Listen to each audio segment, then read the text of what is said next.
All right, so are there any people in the audience who are here as support for someone?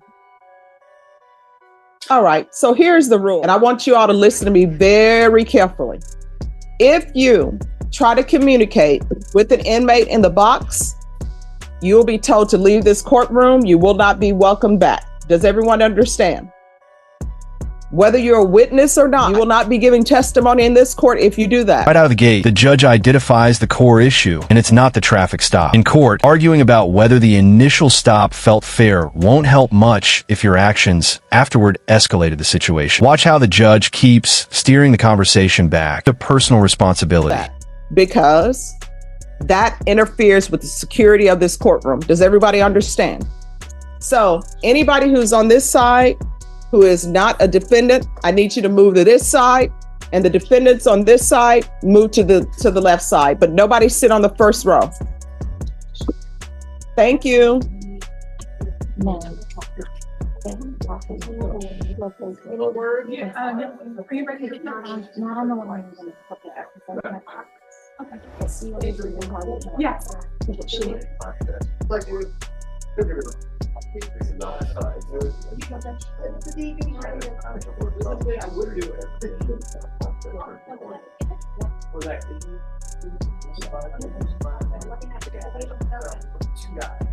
Well, that rubber band exploded. Oh, no, that's fine.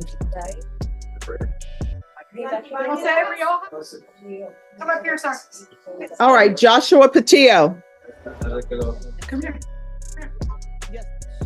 So it says plea deadline, but I thought that today was the final discovery. It's the plea deadline date, but I did inform you all if between November and now, if all the discovery hasn't been done, the court will reconsider the plea deadline date. Doesn't need to be right now, but at some point. All right, so this is up for trial. So the judge today, defense asked in regards to whether or not the case applied for a U visa and any documentation related to that. And this is the first state is being made aware as far as I'm aware. I don't know of any documents, but I have asked them to see anything sent over. Oh, it's easy to figure out if somebody's applied for U visa, so that'll be able to be done. All right, well, we'll take that up at 11:30. Okay, so come back at 11:30 for yes. that. And we'll see if we have an interpreter available for the trial if your case is going. Okay, and All right. is that when I'm going to find out where I am in the lineup? Yeah. All right, I'll see you at 11:30. All right, thank you. Jose Barrera? Well, the wife and I work many different hours, and to get him a job, to get him to and from, would be hard for us, you know, without him driving, or if he has strict rules, can't work at night or certain times throughout the day. So far, then the GPS hasn't affected any of those prospects. Not at this time. And before he was arrested in November of 23, was he employed? He had worked at 2 jobs shortly. He wasn't arrested at that time. That was the 2 years prior to him being arrested. So the conditions haven't had any effect on previous employment? It hasn't at this time, except for requesting to attend the interviews. Nothing from sick. All right, any follow-up? No. All right, thank you so much for coming. All right, the person in the red jacket, can you come forward, please? She says she doesn't understand English. All right, if she's underage, she should be in school. And my understanding is, for those who have children, are there any districts that are not currently in school? Nobody has children? Judson is back? All right, so she needs to be removed from the courtroom. I don't have underage people in the courtroom. All right, and the purple person in the gray suit, who is he? He's the U.S. executive of the United States. All right, so you're the U.S. executive with the, which part of the United States? I mean.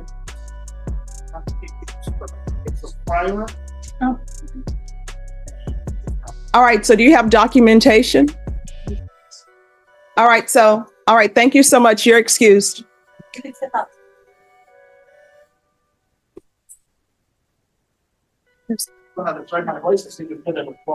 you. Right. Have a great day. All right, so My understanding is that you were outside speaking with members of the jury. Is that correct? That's either yes or no. No, no, no. You were outside speaking to the jurors. Yes or no? Nope. Were you outside speaking to the jurors? Yes or no? Getting me nervous. Yeah, detaining me. It's a difference between getting arrested.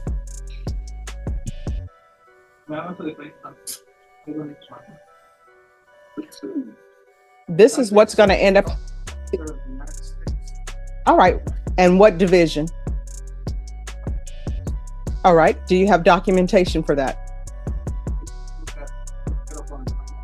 Oh, what is your name? Spell that. First name? And last name? Yes. Spell it. And where's your documentation that show you work for the federal government?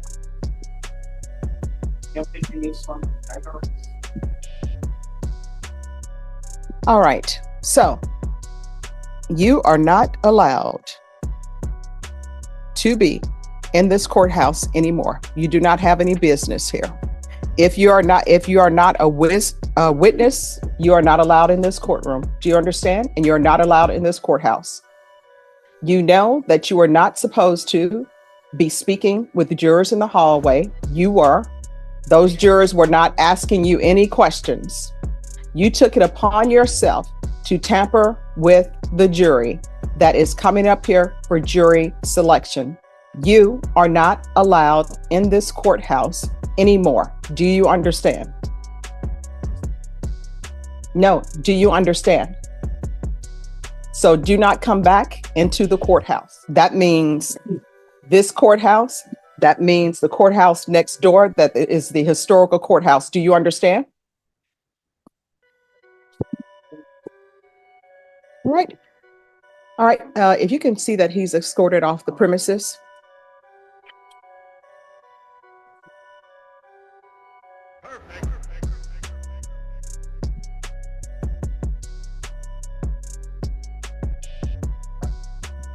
Oh, God bless you too.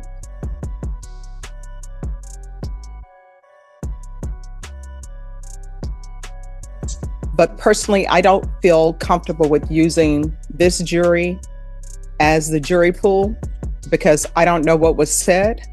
My understanding is that he is involved in a case here, not as a witness, not as a party whatsoever, but just as maybe a friend of a friend of a friend of a cousin. All right. All right, Miss Compton. Yes, ma'am. All right. And the other issue, you were not present, but you were number one for jury trial. However, the person who was here in the gray suit who said that he was with the U.S. government, he was. Mr. Man. Yeah, he was speaking to the jurors in the hallway. So I don't feel comfortable with using the jury panel that we have. And Judge, I'm not quite sure how to handle him. I did talk to Daniel about him, and I did make a call before the holidays to the jail. He has been filing all sorts of stuff in this case. I don't know what his relationship is with his family. I don't talk to them. I've never spoken to him. He has communicated with me threats that he's going to sue me in federal court and all kinds of stuff like that. But the thing that troubles me the most, and I called the jail to let them know, is that he evidently had an attorney visit on the video visit, not a recorded visit, an attorney visit with this guy, with my client. Now, I tried to find out if they had a record of that or how it happened. My client doesn't know. Well, what I've done is I've asked that he not be allowed back in the courthouse. And the deputy took a photo of him. So somebody can let the sheriff know that he's not to have attorney visits if he's not his attorney? If it ain't, he's also right now a person who is on bond for an aggravated assault. So somebody might want to talk to pretrial services or his bond. So somebody may want to talk to his pretrial services officer. And honestly, the name that he gave me, I don't even believe that's his real name because he seemed to be stumbling over what his name was. But the deputies did take a photo of him, so I'm sure that's going to be placed at the courthouses, and they can place it at the jail as well. I'm on the Bexar County website pretty easy with the name he's been filing things under. Okay. And he's filed stuff. And what name did he give? It's Is it Henry? Henry. Okay. Whatever that name is, that's his name. All right. So before you leave here today, we'll take up that matter with the sheriff's office. All right. Now to the case of an attorney imposter. A man out on bond for aggravated assault with a deadly weapon is behind bars again.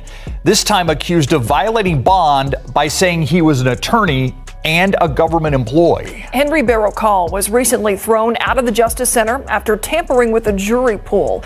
Eric Hernandez takes a look at this bizarre case. You were outside speaking to the jurors, yes or no? You took it upon yourself to tamper with the jury. Henry Berrocal didn't say much after being questioned by Judge Stephanie Boyd a little over a week ago. Berrocal was allegedly talking to potential jurors in a courthouse hallway about a kidnapping case that was expected to go to trial. He told the court he was a federal employee but couldn't provide any proof. Judge Boyd had to reset the case and had Berrocal removed from the Justice Center. It was later revealed that Berrocal was out on bond for aggravated assault with a deadly weapon. The most troubling issue about this case was that Berrocal was allegedly able to impersonate an attorney and enter the Bexar County Jail on multiple occasions to speak with his clients. We asked the Bexar County Sheriff's Office how he was able to get through. In an email, the sheriff's office says no records exist of him scheduling in-person visits, but when he was not incarcerated, he did have video visitations with inmates. A spokeswoman says, quote, "We are in the process of looking into video visitations scheduled completed during the time he was not incarcerated. If Mr. Berrocal made the video visitations under the guise of him being an attorney, we will share those findings with you." In the meantime, he is now back behind bars for violating bond, and his bond has been increased to $500,000. And if he is able to make bond again, he cannot have any contact with the 187th District Court, Judge Boyd, and any criminal defendant currently in the Bexar County Jail. A psych evaluation was also ordered to be completed on Berrocal.